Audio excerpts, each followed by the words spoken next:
কথায় আছে না, মাছের মধ্যে রুই আর শাকের মধ্যে পুঁই। হ্যাঁ, কথাটা ঠিকই শুনেছেন। এই কথাটা অনেক দিন ধরেই চলে আসতো। মাছের মধ্যে রুই আর শাকের মধ্যে পুঁই, এই দুটো দিয়ে আজকে কম্বোটা শুরু করবো। মাছ আর পুঁই শাক দিয়ে বানানো হবে আজকে রুই পুঁই। তো অনেকদিন ধরেই এই পুঁই শাকটা খাবো ভাবতেছি, বাড়িতে কাটছি পুঁই শাকটা, কিন্তু দেখো কত বড় বড় হয়েছে পুঁই শাকটা। বাড়ির পুঁই শাক খুবই ভালো লাগে, বিশেষ করে সার না দেওয়া, কোনো কীটনাশক ছাড়াই। তো শিখাই যে পুঁই কোনটা ডাল কাটবে ভাবছে, কেটেও নিয়েছে অলরেডি। আর এখানে রুই মাছটাও ভেজে নিছে। রুই মাছের মাথাটা ছিল ছোট ছোট করে কেটে আনছে, ওটাই ভাজতেছে। তো শাক টাক ধুয়ে পুরো রান্না করে নিয়েছে, ভিডিও করতে পারেনি। তো সোজা খাওয়ার টেবিলে চলে আসলাম। আর খাওয়ার আমি দুপুরবেলা আসছি দোকান থেকে।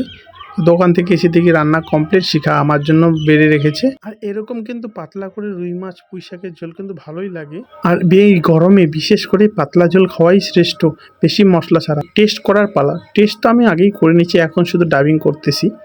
টেস্ট অসাধারণ ছিল। আর দেখো পাতলা ঝোলটা ঢেলে নিলাম, তার সাথে একটা ছোট পিস, কারণ মাছটাই ছোট ছিল, পিসগুলোও ছোট। হ্যাঁ, পাঁপড় দিয়ে এই ঝোলটা দিয়ে একটু পুঁই শাক নিয়ে দারুণ ছিল, দারুণ অসাধারণ। না খেলে বুঝবেন না।